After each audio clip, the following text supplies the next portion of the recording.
up guys, it's Kristen here today with my March wrap-up. Now I'm very happy to say that March was another great reading month for me. I read a total of 6 books / I'm on my 7th book right now, and all of them were solidly good. But then there was one book that just completely knocked it out of the park for me, and I am not going to stop talking about it anytime soon. So the first book that I read this month was The Song of Achilles by Madeline Miller. As the title would suggest, this is about the story of the legendary Greek hero Achilles and his time in the Trojan War, based off of the story The Iliad by Homer, but in this book it is told from the point of view of Patroclus, who in the Iliad is described as Achilles' closest companion, but people have debated whether that was meant to insinuate they had a romantic relationship or it was just genuinely that they were close friends. In this book though, it is romantic, and a lot of the story revolves around their relationship and how they met as young children and how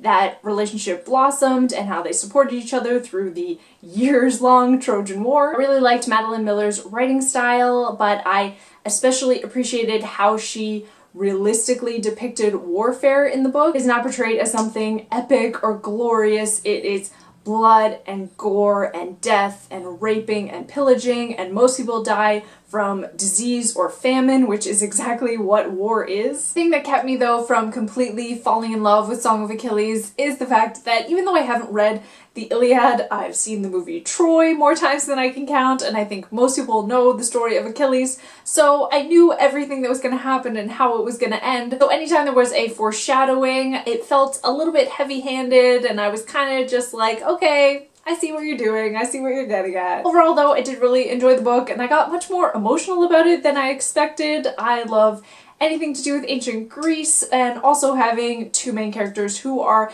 LGBTQ, and their love and their relationship is always something that I want to see more of in literature. Next up, I read my personal pick for my in real life book club, and I chose Station 11 by Emily St. John Mandel. This is a science fiction, post-apocalyptic, dystopian type novel revolving around a contagion that took place that wiped out 99% of the world's population. The novel is told though from several different points of view, all ranging in different time periods, going back to 20 or so years before the outbreak, to the moment when the outbreak happened, all the way up to 20 years after. And as it goes along, all of these different stories start to very slowly weave together, and you see how they are all interconnected. So I thought this was very well written, especially with how she handles all of the different narratives, and it's also a very unique take on the dystopian story, where it's more focused on the characters themselves and their development rather than the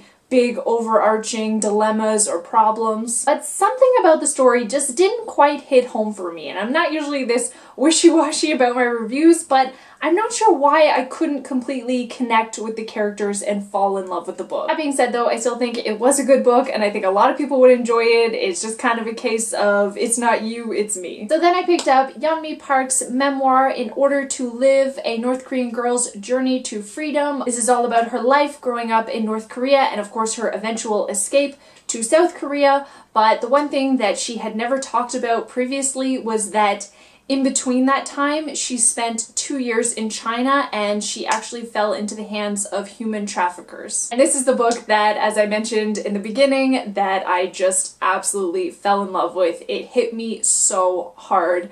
I found Yeonmi's story to be so amazing and awe-inspiring, reading about all of the obstacles that she had to overcome just so that she could live a life that she wanted and be free to make her own decisions.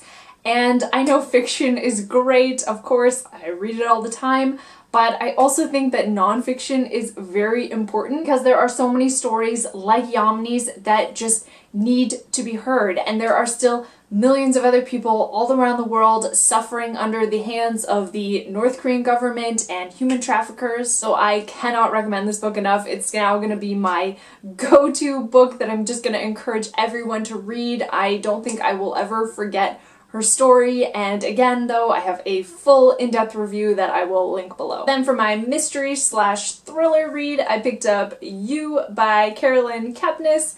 This is about the narrator Joe, who, when a very beautiful woman walks into the bookstore where he works, He feels this instant connection with her. He is completely enamored by this girl, and so naturally begins to stalk her, and being in a relationship with her becomes his absolutely singular obsession, and he will do anything it takes to get her. Kepnes in her writing does such an amazing job of making you feel incredibly uncomfortable and uneasy the entire time reading it, obviously because he is stalking this girl and invading her privacy, and you are in his head and hearing his deepest, darkest thoughts, and he is a very disturbed person. But the most disturbing thing is probably the fact that as the novel goes along, you start to slowly side with Joe and almost root for him. And I'm not gonna lie, I started to get really nervous anytime that I thought that he was going to get caught, which is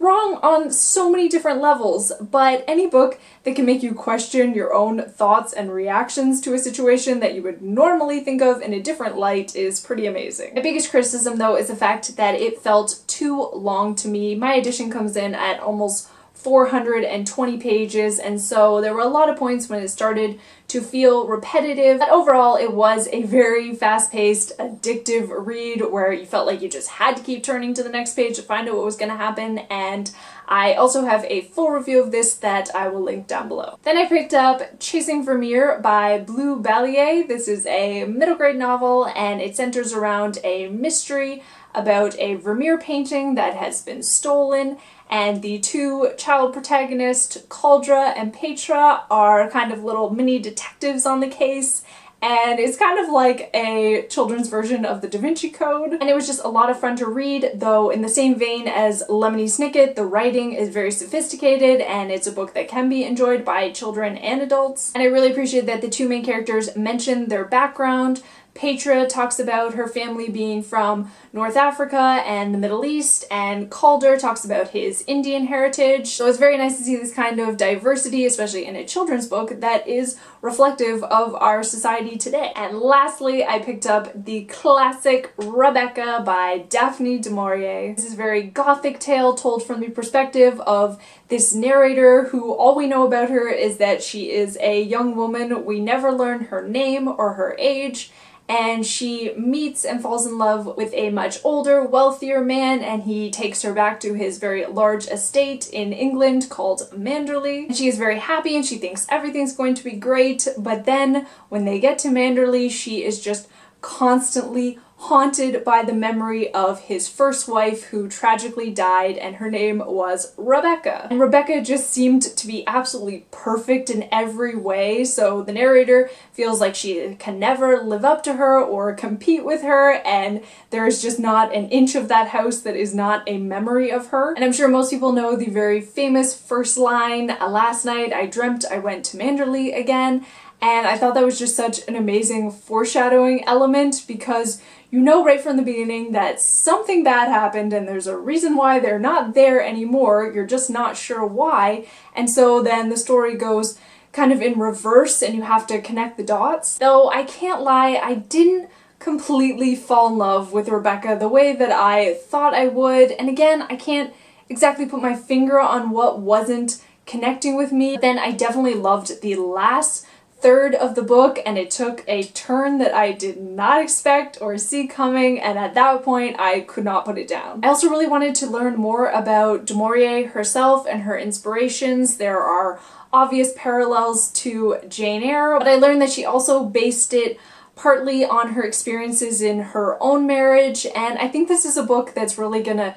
stick with me and will kind of grow in my memory over the years. So that is it for all of the books that I read in the month of March. As usual, I would love to hear from you guys. If you've read any of these books or you're interested to hear more from me about them, please leave your thoughts in the comments down below. Thank you so much for watching, and I'll see you again soon. Bye!